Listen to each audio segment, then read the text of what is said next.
So the year is finally ending, and there's honestly been a good amount of games that have come out that are generally just incredible and worth playing. Recently, the Game Awards happened, and I was very just inspired by just the amount of selection of games that there were. I didn't even get to play most of the games that were nominated for Game of the Year, but I did play a handful of games this year. And for this video, I want to narrow down my top 5 favorite games of the year. Just a disclaimer, all these positions, all these placements for the list is completely subjective. I think the main takeaway is for you to go ahead and play these games, especially if it's acquired to your taste. Please don't go at me just for how weird the ranking might be. It's just how I personally feel. So in the number 5 spot, I have Silent Hill F. That was, I believe, distributed and produced by Konami. And yeah, I think this game is really one of the best horror games in recent memory. Despite the absolute clunkiness this game has and how messy the combat can be, I feel that in the past couple of months, Konami has really tried to improve this game's reputation. They've added a bunch of other difficulties, apparently minimize the amount of enemy spawns and stuff so it doesn't feel that much like a grind. And I genuinely have to give them props for that. I mean, apparently a lot of people are liking the game much more and tolerating it more. And I think trying to eliminate those huge problems, those barricades that are kind of preventing people from trying out the game, is really a huge step in the right direction. I'm kind of basing this thing off from launch, but because I haven't played the other endings, I know I should. But I think like even based off the first ending, I really enjoyed this game. And hopefully I can enjoy this game even more by playing the other endings. I just love the atmosphere in this game. It's really one of the best atmospheres a Silent Hill game has had. It's in a small rural town in Japan. And also the voice acting is absolutely top notch. The voice actress played the Japanese version of Hinako. I was absolutely mind blown by her performance from beginning to end. And the other supporting characters also did a great job. I also really enjoy the OST. You really can't go wrong with Akira Yamaoka. That's a veteran in the game who's still making bangers. And I feel that his absolutely serene yet cold and spooky OST really elevates this game up 100 notches. In the number 4 spot, I have Doom: The Dark Ages. This is really a great return to the Doom series.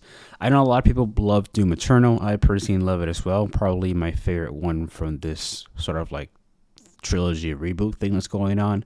But I think Doom: The Dark Ages honestly offers a lot of interesting, unique ideas. I really like the slow and methodical gameplay. I think it kind of forces you to make smarter decisions while you're playing the game.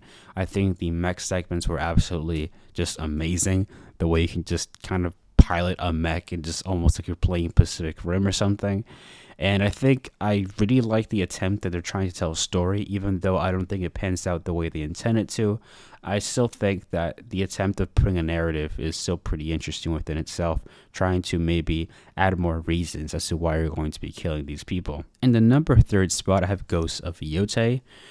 I think that for a sequel game, this is one of the best sequels I've played in recent memory, and this might be one of the better PlayStation exclusive titles. Well, probably not going to be exclusive, because it's probably going to be in Steam soon, but at least so far, it's one of the best Sony, I guess, produced or put together titles that I've played in a while, really. I think Sucker Punch really did a phenomenal job developing this game. The open world actually feels super alive. I remember I barely played the main story when I was in the first act. I was just doing almost 20 hours of side content or something, almost around that range, because of how addictive the world was and how open, luxurious it was. I mean, I was just going with my horse, just doing side missions while putting that What's Not Been mode on, so I can hear some chill lo-fi beats, so I can replicate like a Samurai Champloo episode. I generally liked Atsu's motivations. I think it's probably a bit stronger than Jin Sakai's motivations from Ghost of Tsushima. I think like in terms of a narrative, there's really upgrades almost all around the board. While there are some moments that feel a little bit cliche and just a little bit too predictable, I think the entire like revenge plot and how they handle that plot makes it seem more natural, especially what happens at the end. I don't know. I generally just enjoyed how they portrayed the revenge plots. And the number 2 spot, I have Hollow Knight Silksong. I have not reviewed this game in the channel, so I'll probably go a little bit more in detail this game, in this placement. But yeah, I really enjoyed this game. I personally found it to be better, probably better than the first Hollow Knight game, which I also kind of got into it fairly recently, before playing Silksong. But yeah, I just love the exploration in this game. Hollow Knight had a great the first game had a great sense of exploration, but some parts kind of felt a little bit clunky. Like you just kind of like, just I don't know. I think like parts like Deepness kind of made the game a little bit insufferable at times, and I get they're trying to add a difficulty, but it just got to the point where I was like, okay, this is a bit too much. But with Silksong, I feel that everything flows very smoothly. I felt those parts were just a bit more manageable, and I think I was a little bit more motivated by the game to actually pursue them, mainly due to the amount of customization you have within your characters, the grappling hook stuff, how you can traverse around the world, and I think the amount of just cool things you could find along the way.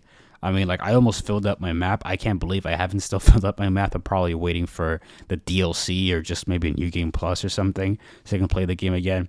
But yeah, I mean, the game just absolutely phenomenal in terms of how you can traverse the world. Generally gorgeous to look at the art direction, and the OST just adds this very tranquil and ambient vibe to it, or even a more intense segments that really help elevates this game.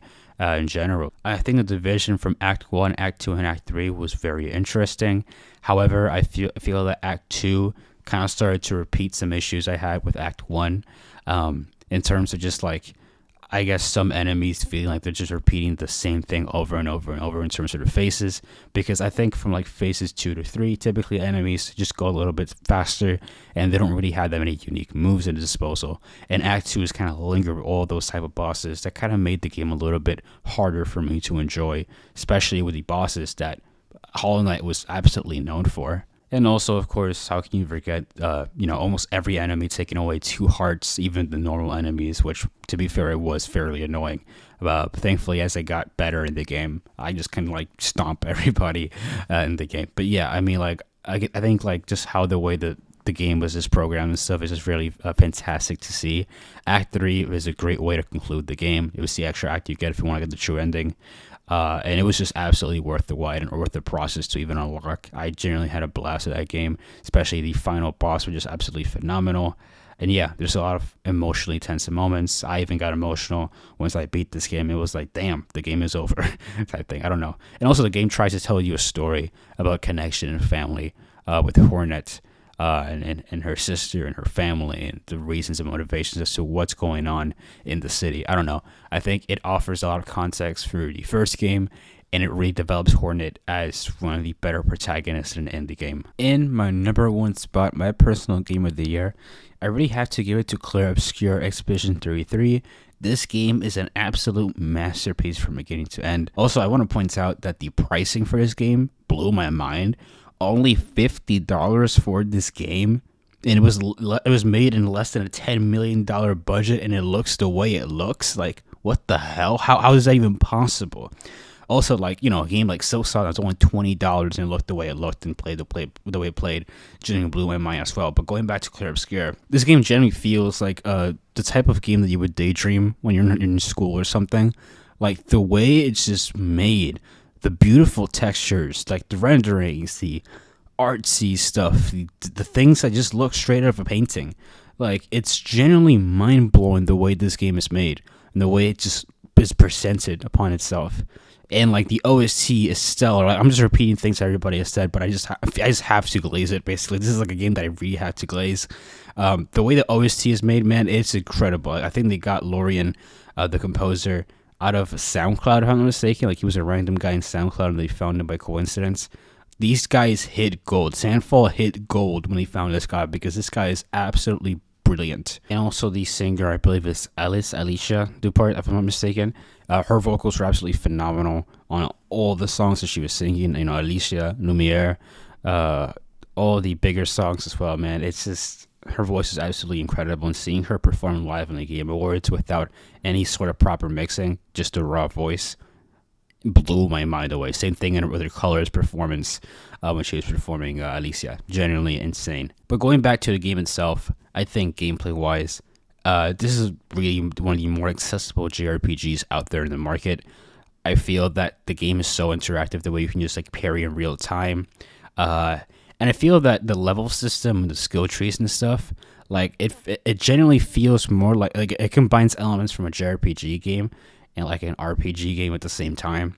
Kind of like skill based progression. You have like a lot to choose from through your skill tree. It's not like just, oh, you level up and you get this skill automatically. Like, no, you level up and you have all these points to use and you spend it in this skill tree per character. And it kind of gives you a lot of like ease to customize your character and the way you want to set it up. And there's also this other branch called the Lumina points, if I'm not mistaken, that you can add some extra skills on top of the ones that you have. You can create absolutely monstrous builds that can break the game, which I absolutely did with Mael. The platforming of the game might not be the greatest, but I feel for what it does in the game, it's pretty fine. I don't think the game was trying to be a platformer. It just has like segments that are kind of optional that are platforming, that do look a little bit clunky, I won't lie. But again, it's not really part of the game's core identity. It's just kind of like some smaller parts in the game that you just barely even take a glimpse at. But let's get really into the meat of this game, the story. The story absolutely blew my mind away. I remember finishing at like 4 a.m., about to cry. I mean, I just could not know if I should cry or not. I had so many feelings going on at the same time. But yeah, I think from start to finish, this game is absolutely phenomenal and groundbreaking in terms of its narrative and story development. Huge like plot twist that goes on in every single act of the game blew my mind away. And how the world progresses and looks by each act was absolutely stunning. It reminded me a lot of Final Fantasy VI.